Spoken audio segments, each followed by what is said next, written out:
হয়তো কালকে জাপানের সাথে ম্যাচ হেরে বস নেইমার জুনিয়রের বিশ্বকাপ জার্নি এখানেই শেষ হয়ে যাবে। শেষ হয়ে যাবে 981 দিনের ফিরে আসা। ফিরা হবে না আর বিশ্বকাপ মঞ্চে, ফিরা হবে না শত ইনজুরি কাটিয়ে, ফিরা হবে না আর হলুদ জার্সিতে।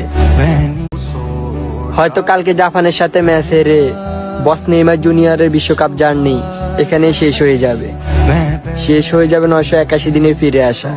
ফিরা হবে না আর বিশ্বকাপ মঞ্চে, ফিরা হবে না শত ইনজুরি কাটিয়ে, ফিরা হবে না আর হলুদ জার্সিতে। কালকের পর থেকে কোনো এক দলের সাপোর্টাররা আর বলবে না, ওই দেখ তোদের অভিনেতা অভিনয় করতেছে। কালকে রেফারির শেষ বাঁশিতে হয়তো তুমি কান্নায় ভেঙে পড়বে, কারণ ওই যে শত ইনজুরির পরেও, শত চেষ্টার পরেও তুমি পারলে না তোমার স্বপ্ন পূরণ করতে।